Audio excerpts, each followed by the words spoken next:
All right, everyone. Well, people were worried yesterday night about how, Warski's live stream, it's going to cause like a rise in far-right hate and evil Nazi, despicable people, Nazi gatekeepers. While people were paying attention to that, they were ignoring happily the fact that Keith Ellison, the deputy head of the DNC, was tweeting out a picture of him holding an Antifa handbook and saying, oh, well, this makes Trump tremble. So a domestic terrorist organization, according to several states, makes Trump tremble. Okay, that's a really smart campaign strategy, Keith. You do realize that the average Democrat, especially the business Democrats you so desperately need, do not support Antifa.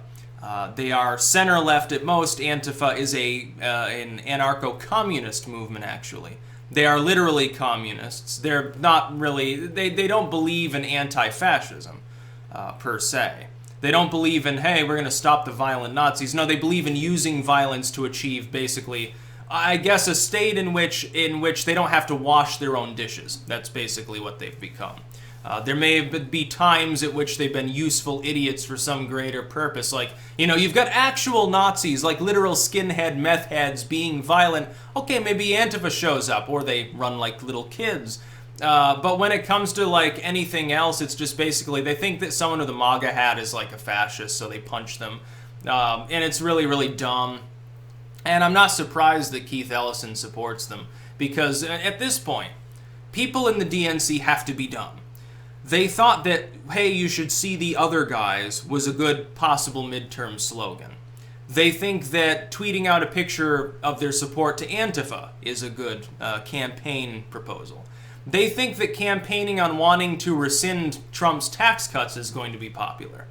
They're not smart. They're dumb. The DNC, Tom Perez is dumb. Keith Ellison is dumb. They don't know what they're doing. They have no strategy. There is no platform. The platform of the DNC, think about this.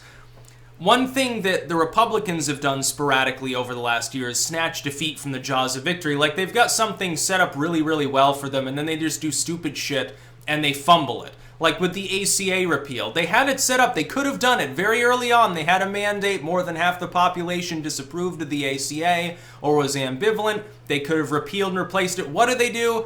They make a crappy bill. Everyone, even in the Republican Party, tells them that it's crappy. They fumble it. They try again. They do the same thing. They fumble it. Rand Paul, meanwhile, is sitting there awestruck. He doesn't know what's going on because he's like, it's so simple. Just fucking repeal it and replace it with something that brings in competition and tort reform, drops the cost. You'll be fine. You can throw a direct subsidy to the poor. You can keep pre-existing conditions in a separate bill. But of course, and Trump and Rand are like, well, we'll do this.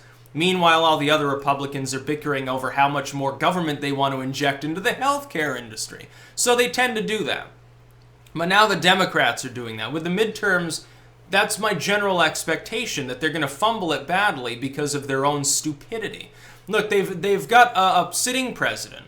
I don't think Trump is nearly as unpopular as most of the arguably rigged polls say, but he's under 50%. He's not a particularly popular president at this particular time. But he's got one great advantage, and that's that he just dropped everyone's taxes by a substantial tax. The poor, the working class, the middle class. Now, think of the demographics that the Democrats really need to target for like 2020.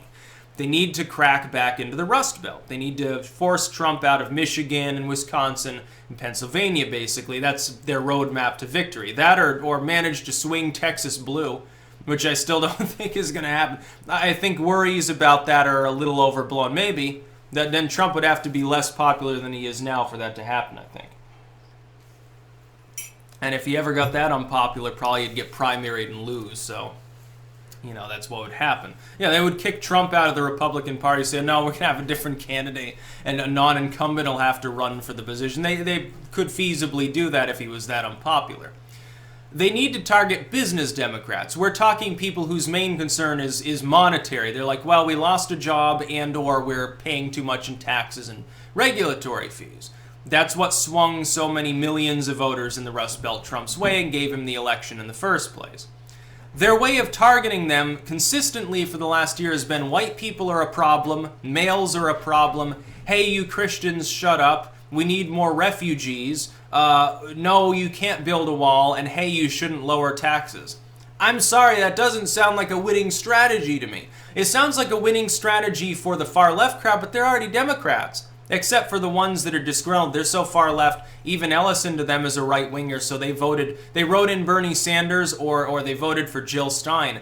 Now the Democrats' answer to their Green Party problem, basically siphoning 500,000 far leftists off of the Democratic rolls, their answer to that is to investigate her for Russian meddling too. Like, oh, Russia, it's metastasized. Now it's the Green Party too. So basically anyone who's not a Democrat is a Russian or a Nazi at this point. That makes a lot of sense. Again, winning campaign strategy. I'm not surprised Ellison is so crazy that he thinks that even a lot of Democrats are going to appreciate him tweeting out an Antifa booklet and acting like it's some great thing, like it's some revolutionary movement. No, it just shows as well, this is the other part of it, that Antifa is just an establishment tool at this point. It's not cool, it's not revolutionary, it's just a bunch of useful idiots that the DNC really wants to use as, I guess, to silence their opposition. I wonder how that makes all the anarcho-communists in Antifa feel. To know that a corporate party, Hillary Clinton was the corporate candidate. She was the one that got the bank money. She was the one that got the big business money, like from oil companies and everything else. It's self-explanatory. She's the one with all the rich friends at this point. Most of Trump's rich friends have no longer want to talk to him. He's like a leper among their ranks. The Democrats are the rich people's party. The Democrats are the war party. The Democrats are the corporate party, and they're the party of taxing the working and middle class more as well. Well, that doesn't sound like a platform that people that are to the left of Bernie Sanders would generally agree with, but I mean, okay. If that's what Antifa stands for, then just be silent about Keith Ellison. Or maybe it was his way of baiting them into saying fuck Keith Ellison so that he could then stand aside from them and act incredulous. No, the DNC doesn't know what it's doing. To be honest, neither do most of the people in the RNC at this point.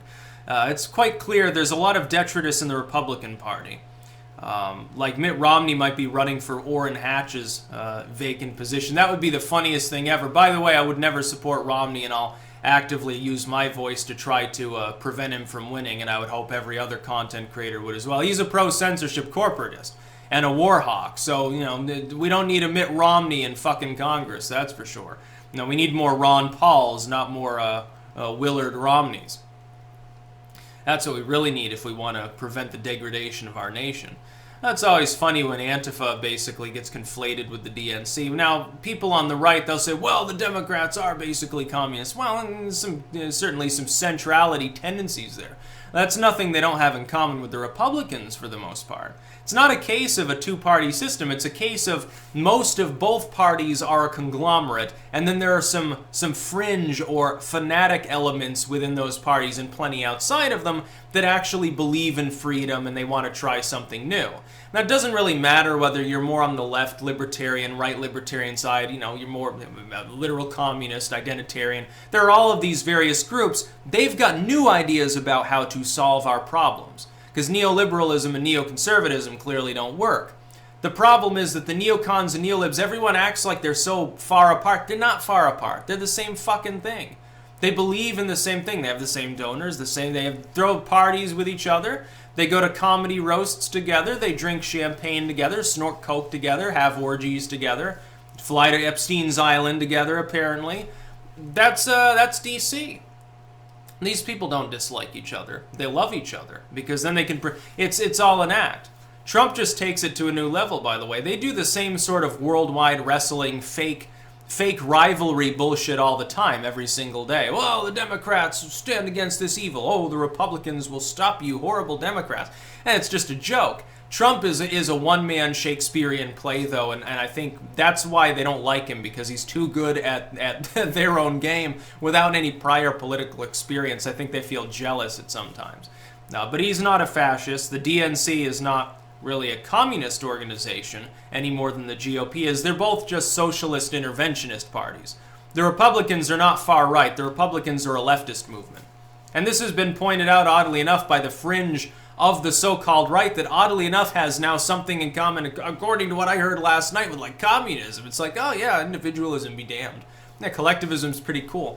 I'm sitting there, I'm like, yeah, more evidence of a paradigm shift. It's like every political category has gone topsy-turvy. The Republicans now hate their own Republican president for stressing things that even the Democrats thought were centrist 10 years ago. Meanwhile, we've got a supposedly far-right movement that embraces collectivism, and individualism is now a form of leftism. Okay, yeah, I don't know. I think I'm a little bit out of my league at times, even, because of these conversations that we now have to have. And the deputy head of the DNC is sitting there holding terrorist literature and finds that to be a good campaign strategy. So, see, they're led by morons. That's about all. Peace out.